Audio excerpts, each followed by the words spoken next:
Bueno, yo voy a hacer simplemente unas anotaciones más de contexto, diría casi como de abrebocas a la entrada ya a la presentación propiamente del informe y a los comentarios que son la segunda parte de plato fuerte de este evento.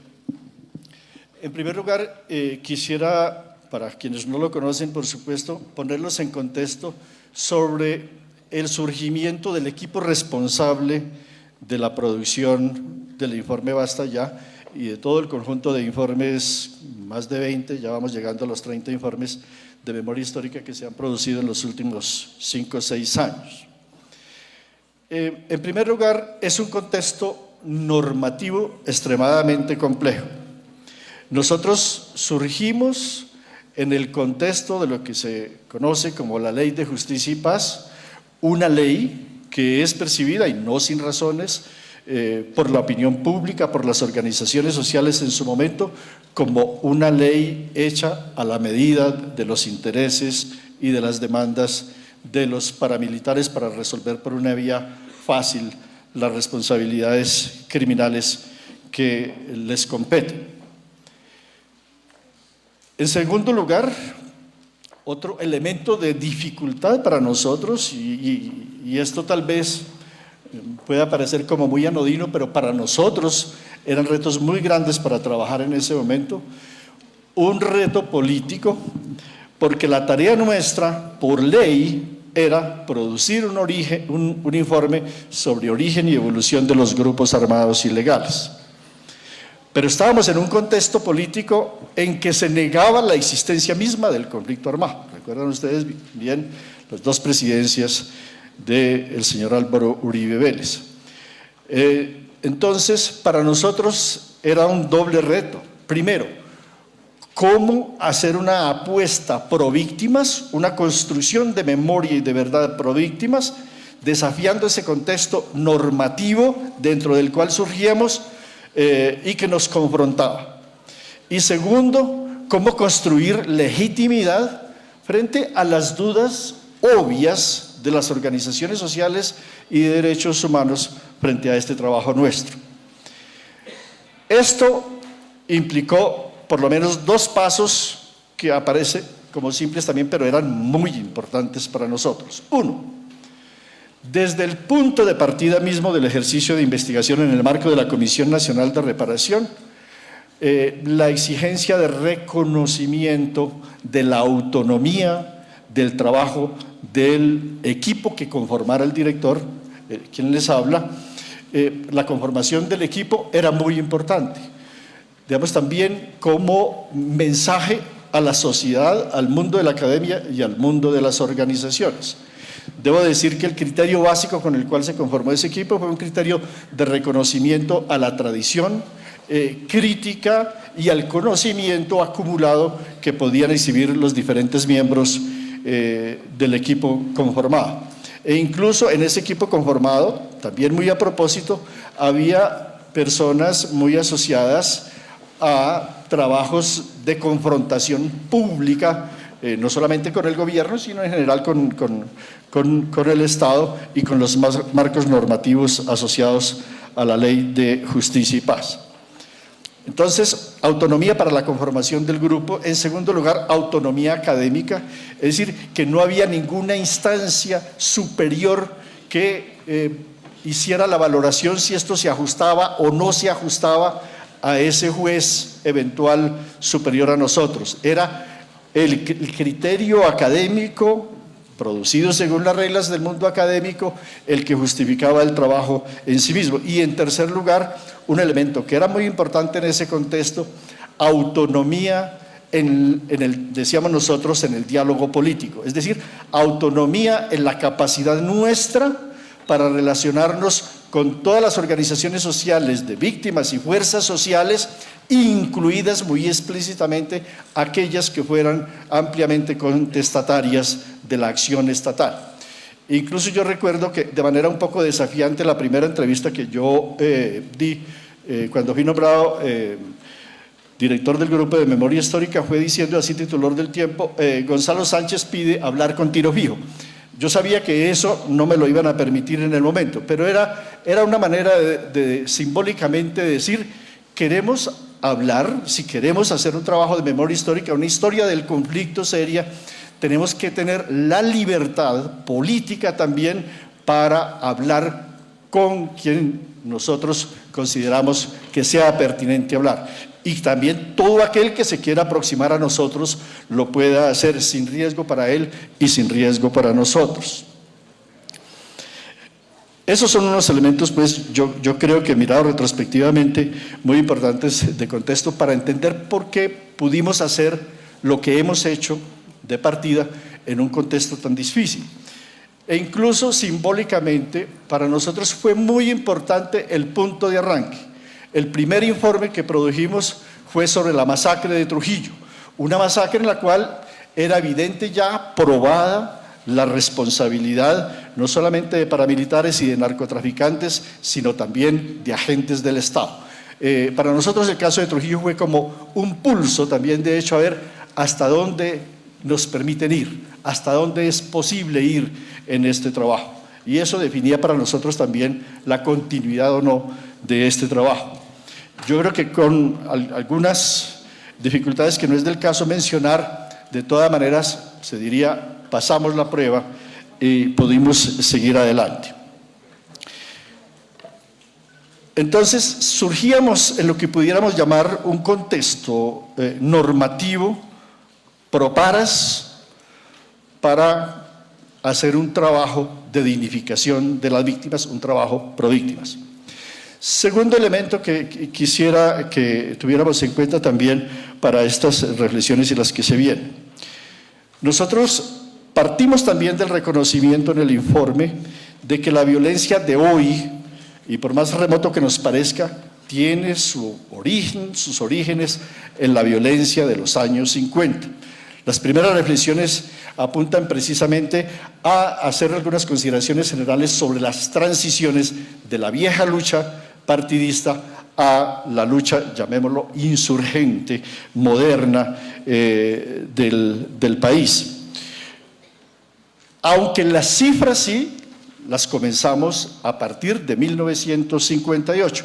De todas maneras, para el periodo de la violencia hay lo que pudiéramos llamar una cifra mítica, que es difícil además de remover. Digamos, ya socialmente está establecido ese número de los 200, 250.000, 300.000 muertos. Si uno, y aquí hay mucha gente que se ha dedicado pues al estudio de la violencia por años, se dedica a ver cómo se construyeron esas cifras, eso es casi imposible lograr. Paul Ockwitz hizo un esfuerzo muy grande de sistematización de esas cifras, pero es muy difícil poder hoy recomponer esa cifra de los 200 o los 250.000. La imagen social que se creó es que es una cifra de ese tenor para mostrar las dimensiones de lo que aconteció entonces. Pero 1958 también simbólicamente puede ser una fecha importante en la medida en que es un momento crucial en el cual se cambia el juego de los partidos. Es decir, la conformación del Frente Nacional establece un modo de relación frente a esa experiencia anterior de la confrontación mortal de los dos partidos a de una alianza, digamos, oligárquica, como se decía en su momento y que tendió a perpetuarse. Pero además esa alianza de los partidos y esa nueva reconfiguración de las relaciones partidistas está asociada a otros fenómenos de la época también que eran muy importantes y que transformaron también la cultura y el modo de ver y de resolver, de plantearse la resolución de los conflictos que vive el país. La incidencia de la Revolución Cubana, que fue enorme en las clases medias, en sectores campesinos y en sectores estudiantiles. Los movimientos agrarios también se van a alinear sobre esas nuevas fuerzas y sobre esos nuevos horizontes ideológicos y políticos ya muy distintos a la alternativa liberal conservador que era la que se veía como la del encasillamiento casi normal de todos los conflictos. Ahora ya los conflictos podían pasar, y de hecho comenzaban a pasar ya entonces por unos carriles muy distintos a los de la dinámica liberal conservadora, y lo mismo va a suceder con movimientos sociales y movimientos estudiantiles, etcétera, etcétera. Pero lo importante aquí para el debate es que nosotros no nos casamos formalmente con una fecha para decir el conflicto inicia aquí o allá. Nosotros en todos los informes dijimos, cada proceso, estamos no frente a una definición de hechos, sino frente a una definición de procesos, y cada proceso impone sus propias temporalidades. Entonces puede ser que si estamos analizando luchas agrarias, haya unas temporalidades muy particulares de los campesinos. Si estamos analizando las violencias ejercidas sobre la población afrodescendiente, las temporalidades de la relación violencia-población afrodescendiente son muy distintas a las de los campesinos, o las temporalidades de la violencia para las comunidades indígenas también son muy distintas. Entonces yo recuerdo, por ejemplo, que cuando se creó el grupo de memoria histórica, el primer debate que se dio también en su momento fue ese, sobre dónde comenzar, y hubo gente que decía, unos decían vamos al 48, otros vamos a la guerra de los 1000 días, otros vamos a las guerras del siglo XIX, las guerras civiles, y otros decían no, vamos hasta la colonia, porque realmente este conflicto nuestro es un conflicto estructural que parte desde allí. Esto simplemente para mostrar las complejidades que hay detrás de la definición de una fecha. Es muy probable que en la marcha del conflicto, hoy, o más bien en la marcha de las negociaciones, tenga que constituirse en un punto de vista concertado entre las partes que están en la mesa.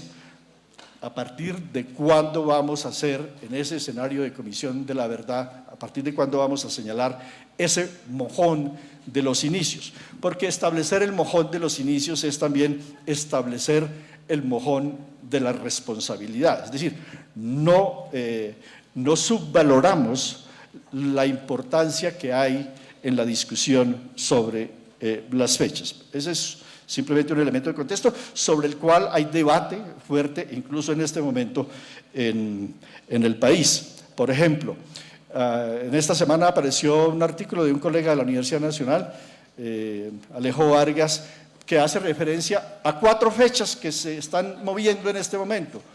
Una, la del 64, origen de los grupos armados; otra, la del 48, la recurrente de 1948 con el asesinato de Gaitán; y otra nueva que acaba de poner en la esfera pública las FARC. Las FARC dicen, no, hay que comenzar desde los intentos de reforma agraria frustrada de los años 30. Bueno, seguramente cuando se concerte una fecha, va a haber mucho descontento de muchos sectores sobre esa fecha. Pero lo que quiero señalar es que ese es un lugar de definiciones muy importante cuando se habla de reconstrucción de memoria histórica, y que nosotros no nos casamos con una fecha, sino que establecimos los procesos, definen las fechas. E incluso la ley lo asumió así. Cuando la ley de víctimas y restitución de tierras estableció las diferentes fechas para la reparación o para la restitución de tierras, estableció fechas diferentes. Para memoria histórica no estableció una fecha específica, reconociendo también de alguna manera las particularidades que tiene el campo de la memoria con respecto a los otros campos, por más interrelacionados que estén. Tercer punto que quiero subrayar: el basta ya no es el punto final del proceso de construcción de memoria histórica en el país. Para nosotros, basta ya es un simple momento, y yo creo que, a diferencia de otras experiencias internacionales sobre comisiones de la verdad o entes similares, nosotros insistimos siempre que no éramos comisión de la verdad, entidades similares. Cuando se plantearon estos temas, se pusieron fechas muy específicas para las labores de esas comisiones. Aquí tenemos una institucionalidad nueva. Ese trabajo del Grupo de Memoria Histórica es recogido hoy por el Centro Nacional de Memoria Histórica, que es una entidad que tiene una relativa vocación de permanencia ya dentro de la institucionalidad, por lo menos los 10 años que se dice la Ley de Víctimas, pero dentro de las tareas que tiene el Centro de Memoria Histórica está una que obviamente sobrepasa esa temporalidad de los 10 años, que es la responsabilidad de la construcción del Museo Nacional de la Memoria. Y por eso entonces, al lado del basta ya, hay muchos otros temas a los cuales nosotros les damos respuesta porque son insuficiencias también reconocidas por nosotros mismos en el basta ya. Les señalo simplemente 3 que me parecen muy significativas, sobre las cuales estamos trabajando en este momento y que van a ser informes públicos en el curso de este año. Primero, un informe sobre el desplazamiento forzado, que ustedes saben, todos es la forma de victimización más extendida por todo el país, los 5 o 6 millones de víctimas en el país. Segundo, sobre la desaparición forzada, vamos a presentar 4 o 5 informes a fines de mayo, que tiene, como todos sabemos, la particularidad muy característica de que la responsabilidad abrumadora en términos de desaparición forzada, pues es de agentes estatales, y esto hace parte también de los reclamos que se nos pueden hacer a nosotros sobre el basta ya. Está en curso también, y debe terminarse al fin de este año, otra investigación sobre otro tema crucial, no solamente como deuda histórica que tenemos de las víctimas en este país, sino también por la importancia que puede tener efectivamente en la mesa de negociaciones, que es el caso del exterminio de la AUP. Es un trabajo que estamos adelantando con la organización o con una de las organizaciones ligadas a este trabajo, que es la Corporación Reiniciar. Lo doy simplemente a título de ejemplo, para ver cómo, más allá de lo que pueda estar dicho y de las ausencias que pueda haber en el informe, hay muchas otras cosas y la demanda es casi ilimitada. Ustedes deben entender que cuando se abre un espacio de estos institucional, la demanda de presencia es enorme. Cada pueblo, cada localidad quiere tener su informe, cada organización quiere tener su propio informe. Hoy nosotros no estamos dando abasto realmente a las dimensiones de la demanda social, pero bueno, eso hace parte también de la riqueza que genera también no solamente tener un espacio formal al cual recurrir, sino también porque en gran medida, lo que hay hoy como institucionalidad es fruto de la movilización social, de la lucha social por la memoria, que logra tener ese reconocimiento en la ley. Cuarto punto, nosotros no somos voz oficial sobre la verdad o sobre la memoria. Nosotros insistimos muchísimo que la voz nuestra es una entre muchas, múltiples voces, un concierto de voces de construcción de memoria que hay en Colombia hoy. Incluso nosotros mismos, como Grupo de Memoria Histórica, tuvimos la oportunidad de poder incidir sobre la norma misma, la Ley de Víctimas, que definía esta relación entre la verdad y el Estado, y quedó explícitamente formulado por sugerencia nuestra en la Ley de Víctimas: no habrá memoria oficial en Colombia. Eso yo creo que es un elemento importante para las organizaciones sociales, para las organizaciones de víctimas, para las organizaciones de derechos humanos, para que sepan que estamos en un campo que formalmente se reconoce como un campo de debate, y yo creo que eso, en un escenario de violencia, es muy importante que se reconozca. Quinto punto, también para tener aquí como aireando estas reflexiones generales. Cuando nosotros iniciamos el trabajo de construcción de memoria desde el Grupo de Memoria Histórica, dijimos desde el primer momento, este trabajo, a pesar del contexto normativo que negaba el conflicto y demás, lo planteamos muy explícitamente: este trabajo va a ser puesto en un horizonte de negociación política. Cuando comenzamos ese horizonte no sabíamos qué tan largo era, qué tan ancho podía ser. Entonces, cuando lo entregamos hoy, cuando lo hacemos público, estamos en un contexto social, normativo y político enteramente diferente.